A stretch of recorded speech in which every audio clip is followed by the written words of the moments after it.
연휴인데 뭐 어디 가십니까? 아, 그러시군요. 아니, 당연히 이동할 수 있는 경우죠. 그렇잖아요. 뭐 추석 연휴인데 뭐 그 여행 가신 분들도 있고, 예, 아니 부모님 찾아뵈신 분들도 있고, 뭐 다양하니까. 그래서 그래서 어쨌든 뭐 떠날 때는 편안하게 갔다 와야 돼요. 어딜 가든지 간에. 가면서까지 공부에 신경 쓸 겨를은 없는 거예요. 그죠? 예. 갈 때 뭐 챙겨 갖고 가면 안 된다고 말씀드렸어요. 그죠? 예, 이건 다 두고 가야 돼요. 가져가 봐야 보지도 못해요. 가져가야. 거기서 어딜 보겠어요. 그죠? 예? 저녁에 바깥 양반하고 와인 한 잔 마시는데 거기다가 학개론 꺼내놓고 잠깐 기다려봐. 그럴 수는 없는 거죠. 그죠? 그러니까 편안하게 갔다 오시고, 그죠? 충전을 하신 다음에 남은 기간에 승부를 걸어야죠. 남은 기간. 아니 그게 아니라 아니 여러분들이 가슴에 손을 얹고 생각해 보세요. 여러분에게는 300일의 시간을 줬어요. 그렇지 않나요? 300일의 시간을 받으셔가지고 물 쓰듯이 쓰신 거 아니에요. 물 쓰듯이 그냥 확확 그냥 그죠? 애따 그냥 30일 휙 그죠? 예, 이런 식으로 확 썼기 때문에 지금은 뭐 그죠? 예, 그걸 감내를 해야죠. 그렇지 않겠어요? 그렇다고 우리가 300일을 더 받을 수는 없잖아요. 그렇죠? 예, 남은 기간에 끝내야 된다는 얘기죠. 그러니까 열심히 하실 거라고 생각하고. 예, 참. 자, 그러면서 이제 15번을 보시면 정책을 물어봤어요. 올바른 게 뭐냐 이렇게 물어봤을 때 기억에 나오죠. 가격 통제 정책이 있죠. 얘는 단기 정책이에요. 예, 그래서 이게 단기에만 일시적인 효과가 있고 장기적으로는 부작용을 초래한다고 그랬죠. 그래서 가격 통제 정책에 들어가는 게 분양가 규제하고요. 임대료 규제 있죠. 얘네 공통점은 다 이 공급을 감소시켜요. 그래서 기억은 틀린 거죠. 그 다음에 니은에 보면 거래 당사자는 자 이게 이제 거래 신고에 관한 거죠. 그건 맞는 거죠. 예, 이거 30일 계약 체결로부터 요거는 금년 2월 달에 개정이 된 거고요. 예. 그 다음에 토지은행제도 있죠. 공공이 이 장래에 필요한 토지를 미리 확보하는 경우에 직접적 개입 수단에 해당이 된다 그랬으니까 맞는 표현이 되겠죠. 예, 그 다음에 이제 토지구획 정리 사업이 있죠. 예, 사업 후 개발 토지 중에 사업에 소요된 비용과 공공용지를 제외한 토지 있죠. 예, 그거를 사업주가 아니라 이 토지 소유자에게 돌려주는 거죠. 그래서 이게 토지구획 정리 사업이 있죠. 도시개발법에서 배우시죠. 환지 방식으로. 그래서 환지 방식이라는 제목으로는 여러분들에게 2번 출제했어요. 그 다음에 미음에 가게 되면 공공개발은 민간개발과는 달리 사회적 편익을 고려한다고 그러죠. 그래서 사회적 편익이 비용을 초과한다면 개발 사업에 타당성이 있다고 보는 거죠. 그래서 맞는 거는 니은, 디귿, 미음. 그죠? 그래서 답이 4번.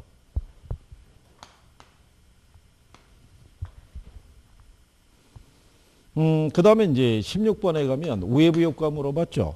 시장 실패의 원인에서 가장 대표적인 게 공공재하고 외부 효과예요. 이게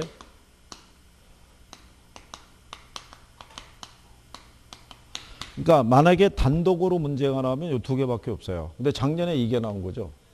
네, 공공재가.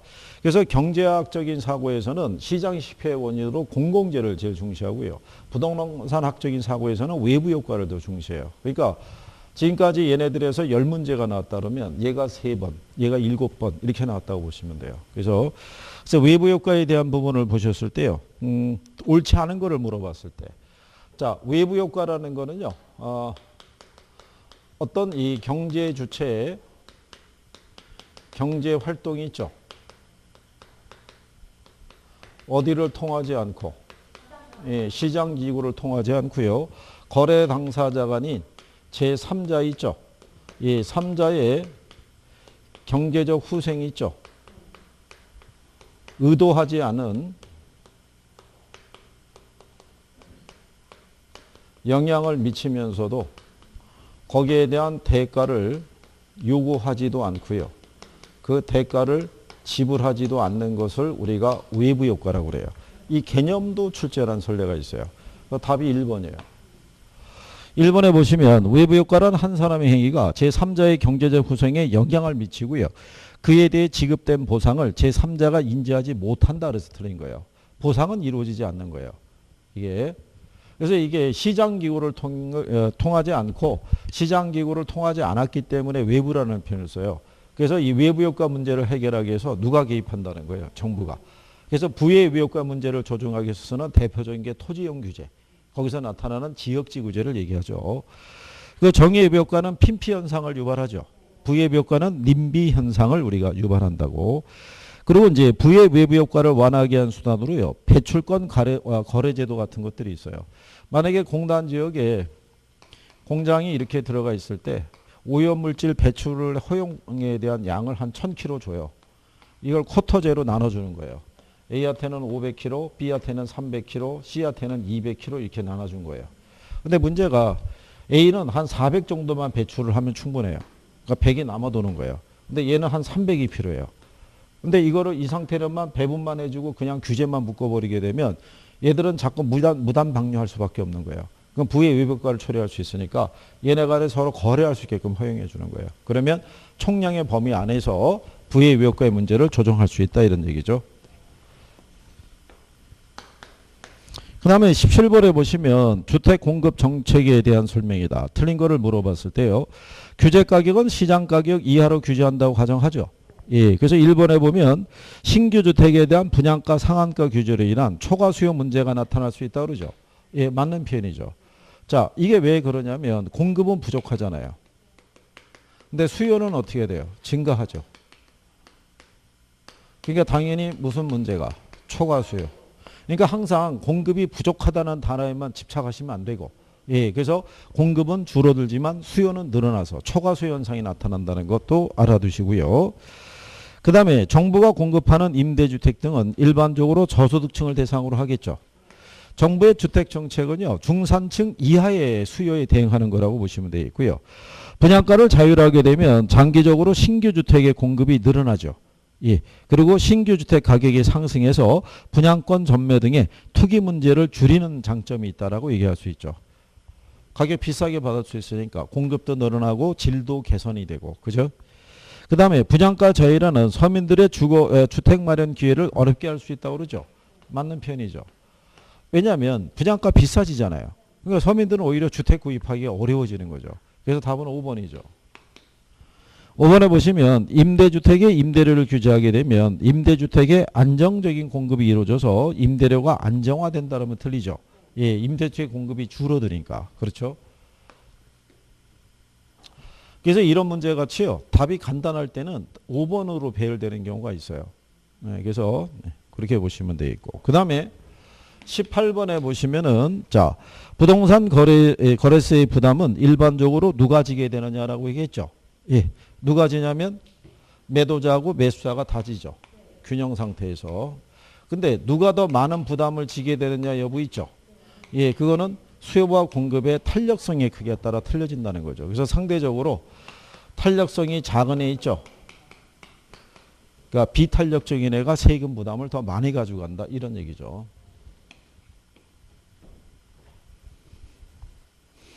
그 다음에 이제 19번에 가게 되면 부동산 이제 투자안의 분석 방법에 관한 설명이다. 틀린 거를 물어봤죠. 자, 우리가 그 1번에 보면 내부 수익률은 미래 현금 흐름의 현가가 초기의 투자액과 같도록 하는 할인율을 말한다고 얘기하죠. 예, 그럼 맞는 편이죠. 우리가 할인연금 수지 분석법이라고 그러죠.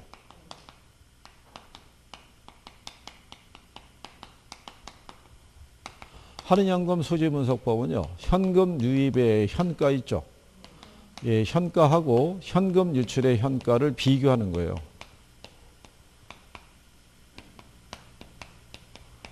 예, 얘를 비교해서 투자 여부를 판단할 때 내부 수익률이 있죠. 내부 수익률은 여기 있는 유입의 현가 있죠. 유입의 현가하고 유출의 현가 있죠. 예, 이거를 같게 만들어주는 거예요. 근데 여기서 유출 얘기하잖아요. 이 유출을 뭐 얘기하냐면 지분 투자액 또는 초기 투자 비용이 있죠. 예, 이걸 다 유출로 얘기해요. 그러니까 투자론에서는 투자하기 위해서 지출하는 걸 비용으로 간주해요. 비용으로. 그래서 수입하고 비용하고의 관계 이렇게 나올 수도 있는 거예요. 그죠? 그 다음에 이제 단순 회수기간법은 투자 결정의 기준이 수익성이 아닌 시간성이라고 그러죠. 예, 그러면 맞는 편이죠. 그죠? 그래서 회수기간법은 회수기간 이후에 현금 흐름을 고려한다, 안 한다? 안 한다는 거예요.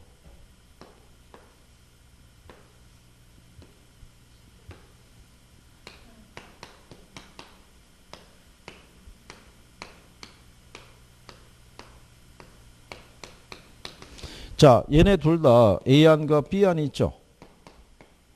자, 500만 원씩 지출했을 때요. A는 200, 300, 100, 100, 100 이 순서가 되고요.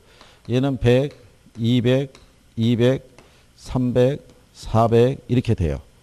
흐름이. 그러면 자, 투자자 입장에서는 여기 이 현금 흐름을 가만히 보게 되면 어느 게 현금 흐름이 더 낮다고 할 수 있어요. A보다는 얘가 더 낮죠. 여기 500 들어오잖아요. 그 이후로 100, 100, 100이잖아요. 여기는 100, 200, 200, 300, 400이 들어오니까 전체 현금 흐름을 보면 B가 더 낮다고요. 근데 회수기간법에서는 이게 중요한 게 아니라 이 돈을 얼마나 빠른 시간 안에 회수할 수 있냐가 초점이라고요. 그러니까 시간성에 초점을 둔다고 이렇게. 무슨 말인지 아시겠나요? 그래서 회수기간법은 회수기간 이후의 현금 흐름은 고려하지 않는 거예요. 무슨 말인지 아시겠어요? 예. 자, 그랬을 때 거기 3번에 보면 단일 투자를 평가할 때 순환가법으로 타당성이 있는 투자는 내부 승률법을 적용해도 타당성이 있다고 할 수 있다고 그러죠. 예, 그 맞는 편이죠. 단일 투자일 때는요. 하나의 투자 아니잖아요. 그러니까 만약에 순환가가 0이잖아요. 그러면 수익성 지수가 1이 되는 거예요. 그리고 내부 수익률이 요거 수익률하고 같은 이런 경우죠. 요건 시험에 나온 거죠. 순환가가 0인 단일 투자의 경우 수익성 지수는 1이 된다 이렇게 나오는 거죠. 하나의 투자일 때는 똑같은 결과를 초래한다고 할 수 있죠.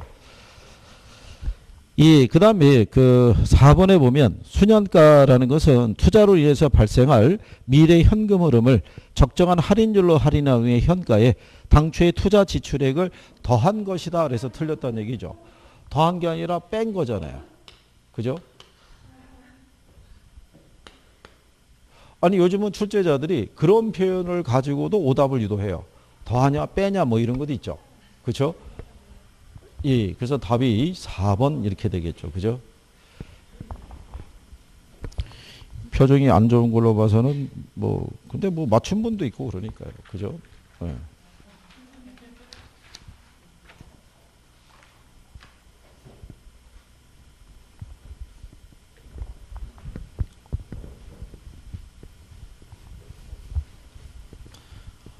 그러니까 표현을 읽으면서요. 맞다 틀리다의 판단이 있죠.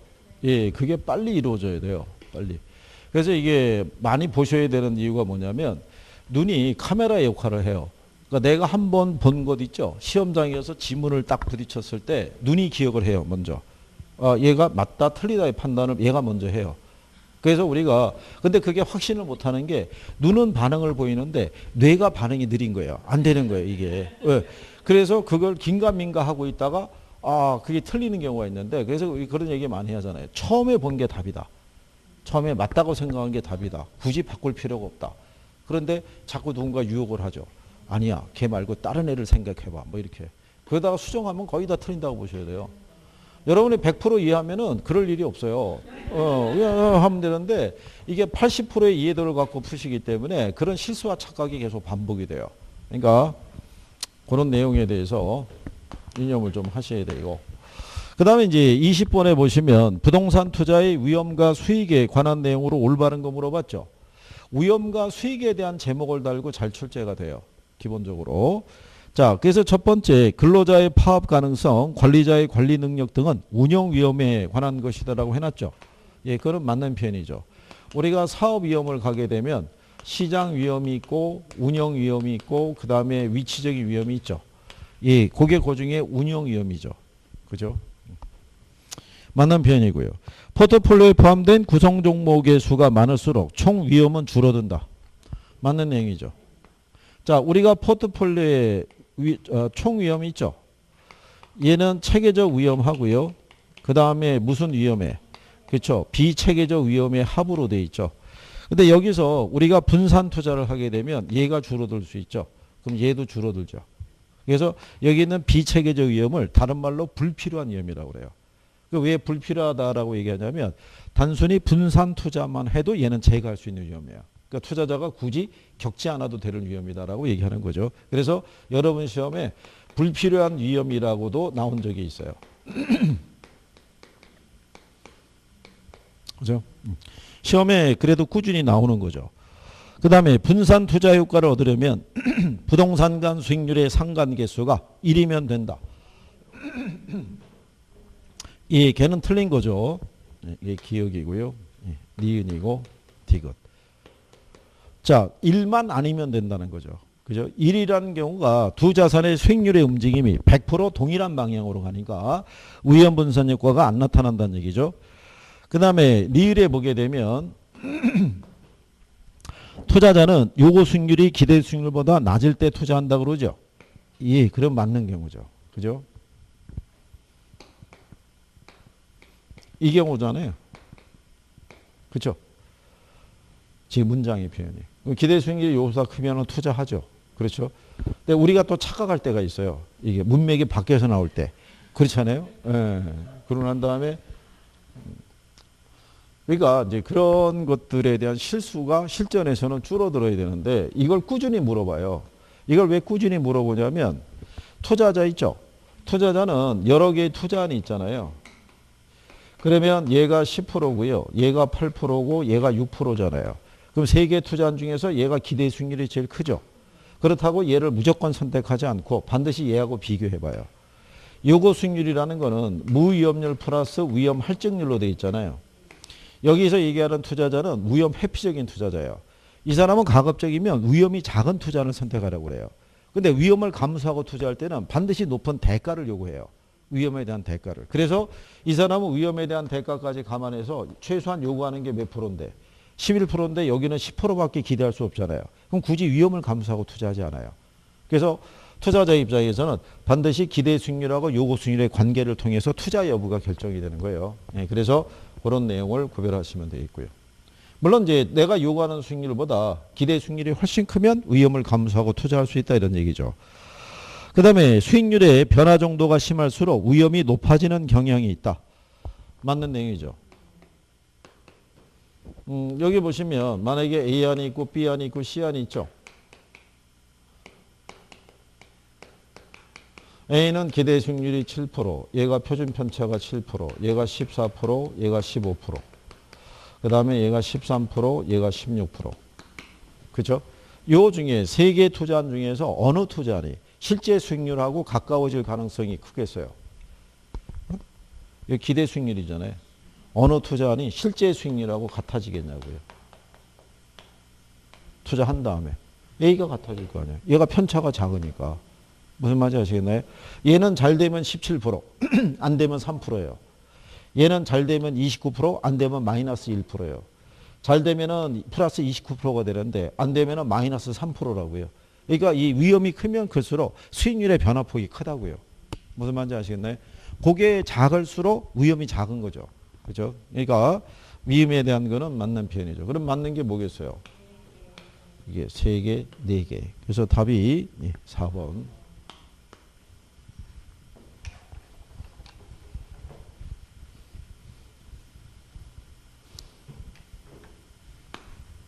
이게 인원이 조금 더 적으면은 제가 일일이 다 확인을 해보는데 왜냐면 맞는 게 몇 개냐는 것 있죠. 개수만 맞고 안에 내용은 틀릴 수가 있거든요. 예, 그래서 그걸 확인을 해야 되는데 예, 그래서 뭐 그냥 그 연이 들어가는데 뭐 너무 빡빡하게 할 필요는 없을 것 같아서 그냥. 자, 그 다음에 이제 21번에 보시면 이 A 부동산의 1년 동안 예상되는 현금 흐름이다. 다음 중에 옳은 거 고르라고 그랬죠. 이런 문제 나오면 일단 버려야 돼요. 이거 왜 버려야 되냐면 이거 언제 다 계산해요. 그렇죠? 그런데 힌트는 줘요. 무슨 힌트가 있냐면 거기 A 부동산 가격이 얼마야? 예, 15억이잖아요. 그죠? 그러면 거기서 여러분들이 그 순소득 승수라고 있죠. 2번에 순소득 승수의 공식 아시나요? 승수가 나오면 요 승수 앞에 있는 순소득이 있죠. 얘가 분모로 가는 거예요. 그리고 얘는 총투자액이라고요. 근데 거기 보시게 되면 총투자액이 얼마냐면 15억이에요. 15억인데 그러면 순소득을 구해야 되잖아요. 근데 박스에 보면 순소득이 없어요. 그럴 때 이제 우리가 가유순 전후 했었죠. 이거 할 때 여기서 공, 경, 부, 소 이렇게 뺐다고요. 그죠? 그러면 밑으로 내려갈 땐 빼서 계산하고요. 올라갈 땐 더해서 계산하면 되죠. 그럼 거기 보시면은 세전이 7천 줬죠. 근데 부채 서비스액이 그 저당 지불액이 얼마 줬어요? 8천. 그 두 개를 합하면 얘가 1억 5천 나온다고요. 그러면 얘가 1억 5천이니까 얘가 10 나오겠죠. 그죠? 그러면 얘가 10이면요. 얘하고의 역수가 뭐겠어요? 그게 종합자본 환원율이라고 그러죠.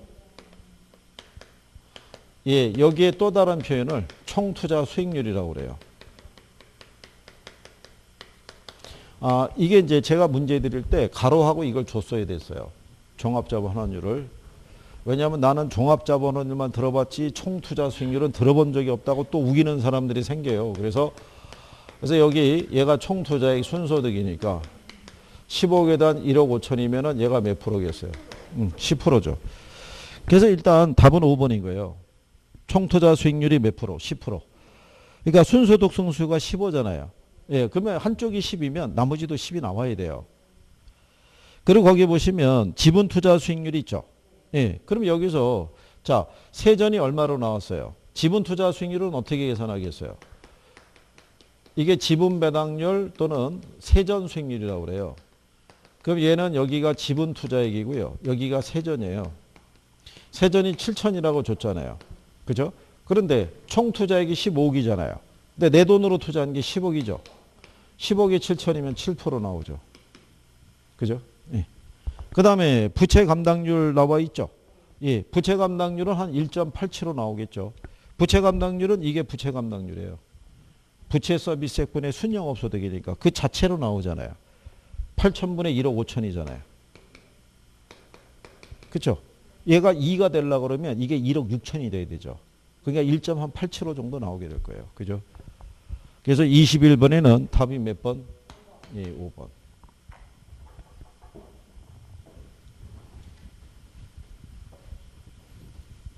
그러니까 이런 식의 배열을 출제자가 해주는 거는요. 시간을 뺏는 것도 되고 난이도 조절용도 되고 그죠? 여러 가지 의미로 인용을 한다라고 생각하시면 되겠고 굳이 집착하실 필요는 없어요. 굳이. 자, 22번에 가게 되면요.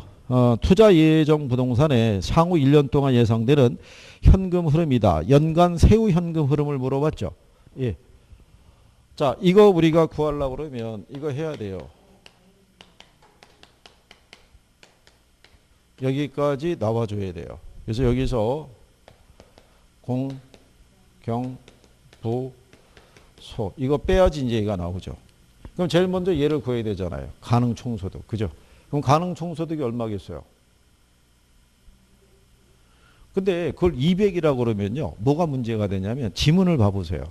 지문이 400, 600, 700, 900, 1200이잖아요. 아니 가능 총소득이 200인데 세후가 어떻게 그렇게 많이 남겠어요. 그죠? 그 뭔가 잘못됐다라는 걸 확인을 해야 되잖아요. 그죠? 이게 이런 얘기잖아요. 월 얼마예요? 2만 원이죠.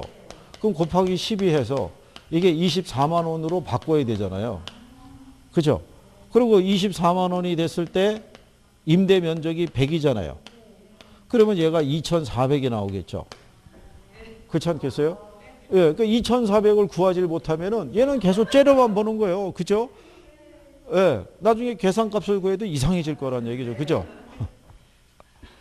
그래서 제가 뭐라고 말씀드린 거냐면 계산에 집착하지 말라는 이유가 거기 있는 거예요. 왜냐하면 요건이 계속 틀리다고요. 그죠? 얘가 이제 2,400이잖아요. 네, 공시를 몇 프로 줬어요? 예, 공시를 10% 주게 되면 자 2,400이 10%면 240이잖아요. 그러면 얘가 2,160만 원 나오죠. 예, 거기서 영업 경비 있죠. 예, 경비를 유효 총소득에 몇 프로 줬어요? 예, 30%를 줬죠. 예, 그러면 여기에 대한 30% 주잖아요. 그럼 얘가 648만 원 나와요. 그렇죠? 예. 그러면 이걸 빼면요. 1512만 원 나와요. 순영업소득이. 근데 거기 보면 부채 서비스액 주어져 있죠? 연 얼마라고? 600이라고. 예. 그러면 얘가 912만 원 나오죠. 그죠? 거기서 영업소득세 있죠? 영업소득세가 세전현금 흐름에 몇 프로라고 줬어요? 20%라고 줬어요. 그죠? 예. 그러면 얘를 계산하면요. 182만 4천 원 나와요. 계산하시면. 그럼 마지막에 나오는 세후 현금 흐름이 3번에 729만 6천 원 나와요. 답이 3번이에요. 아마 이제 실전에서 이렇게 좀 복잡하게 나온 경우도 있어요. 이렇게. 아니면 그냥 간단하게 암산순으로 계산할 수 있게끔 주는데 어쨌든 이 문제의 가장 큰 포인트는 이거예요. 가능 총소득 2,400. 이걸 찾을 수 있느냐의 관건이에요. 얘가 만약에 이런 식으로 나오면요. 밑에는 간결하게 줄 거예요. 계산하기 편하게. 예.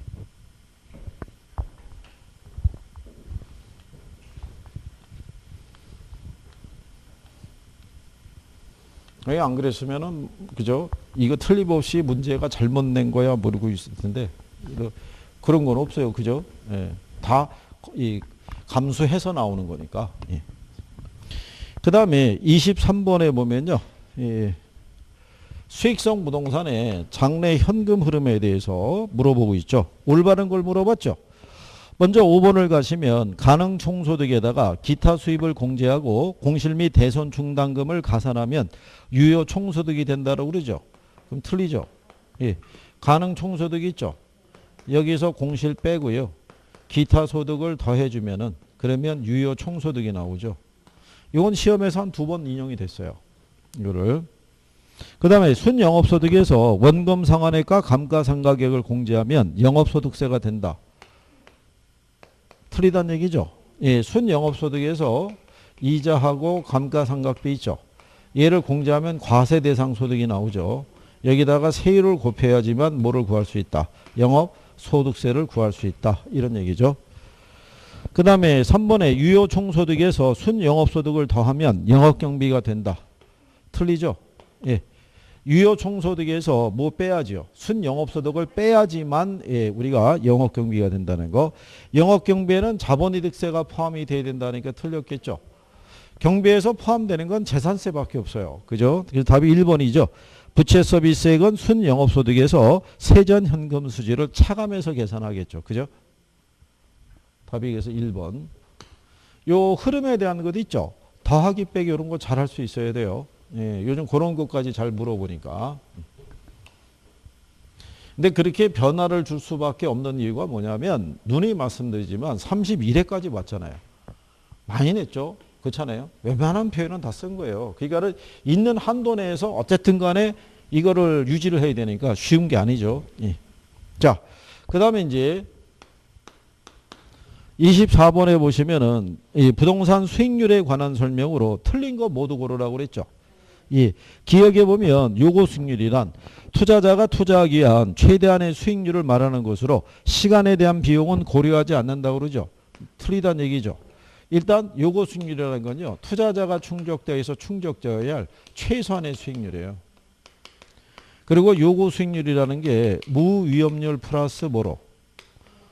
예, 위험 할증률로 구성이 돼 있죠. 그래서 여기 있는 요 무위험률이라는 게 이게 시간에 대한 대가고요. 이게 위험에 대한 대가라고 보시면 돼요. 그죠?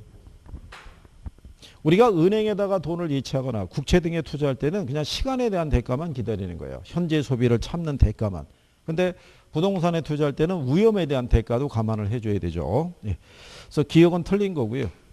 니은에 보시면 실현 수익률은 투자가 이루어지고 난 후에 현실적으로 달성된 수익률로 역사적 수익률이다. 맞는 표현이죠.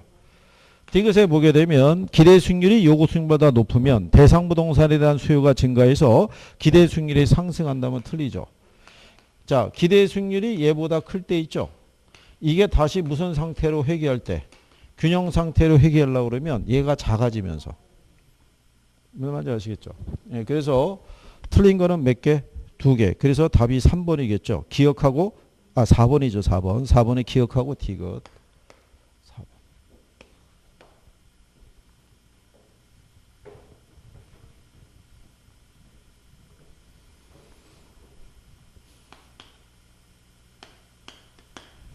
그 다음에 이제 25번에 가면요. 부동산 투자 타당성 평가에 관한 설명으로 틀린 걸 물어봤어요. 그죠?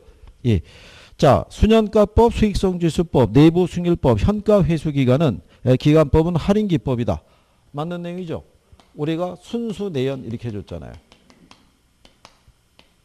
이건 할인기법인 거예요. 그건 기억하고 들어가시는 거예요. 시험에 꾸준히 나오는 것 중에 하나인 거예요. 그 다음에 그 5번에 보시면 부채 감당률이 1보다 크다라는 것은 차입자의 원리금 상환 능력이 충분하다는 걸 알 수 있죠. 맞는 표현이죠. 그래서 부채 감당률은 뭐보다 커야 돼요? 1보다 커야 돼요. 그러니까 이런 얘기잖아요. 얘가 만약에 1.2란 얘기는 부채 서비스액이 100만 원일 때 순영업소득이 120이란 얘기죠. 그러면 이걸로 이거 갚고도 20만 원이 남죠. 그러니까 잔여액이 있다라고 얘기하는 경우죠. 네. 자, 그 다음에 단일 투자의 경우에 순현가가 0보다 크다면 내부 수익률은 요구 수익률보다 크죠. 아까 우리가 단일 투자일 때는 결과가 똑같다고 그랬잖아요. 순현가가 1이면 수익성 지수도 1이고 근데 순현가가 0보다 크면 수익성 지수도 1보다 크다는 얘기죠. 그 다음에 3번에 순소득 승수법의 경우 승수값이 작을수록 자본의 시간이 짧아지죠. 왜냐하면 승수가 회수기간을 얘기하잖아요. 회수기간이 짧게 든다는 얘기 있죠. 그죠? 네. 그 다음에 순소득 승수는 순영업소득을 총투자액으로 나눈 것이다 그랬으니까 걔가 틀렸죠. 예, 순소득 승수는요. 순영업소득에 대한 총투자액의 크기 있죠. 예, 이걸 승수로 나타낸 거죠. 뒤집어진 거죠. 분모하고 분자가. 예.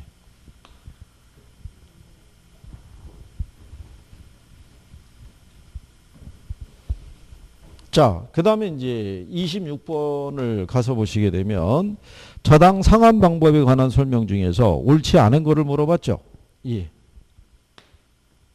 자, 1번에 보시면 대출자의 입장에서 볼 때 원리금 균등 분할 상환 방법은 원금 균등 분할 상환 방법보다 원금 회수 위험이 높다. 맞는 내용이죠.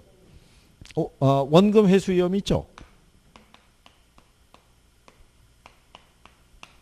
이 순서라고 보면 되죠. 원금 회수가. 그러니까 거꾸로 얘기하면 원금 회수가 제일 빨리 이루어지는 게 원금 균등이죠. 그렇죠? 그 다음에 원리금 균등 분할이 점증 상환법보다 초기에 자금 회수가 빠르다. 맞는 내용이잖아요. 이거랑 똑같은 개념이니까. 그죠? 예. 그 다음에 3번에 보시면 원금 균등 분할 상환 방법이 원리금 균등 분할 상환 방법보다 대출 기간의 이자 수입액의 규모가 적다. 맞는 내용이죠. 이자 수입액 있죠. 예, 똑같아요. 제가 제일 커요. 이 순서인 거예요. 무슨 말인지 아시겠나요? 예. 그 다음에 4번에 보시면 최정식 상환 방법에서는 차입자의 소득 증가가 상환의 증가에 미치지 못할 때 시간이 지날수록 채무 불행의 위험이 발생할 수 있겠죠. 답은 몇 번이다? 5번. 5번에 보시면은 자, 차입자가 대출액을 조기 상환할 때 있죠. 원금 균등 분할 상환 방법은 원리금 균등 상환 방법보다 상환액이 크다 그러면 틀리죠. 상환액이 뭐냐면 갚아야 될 돈이에요. 이미 갚은 게 아니라.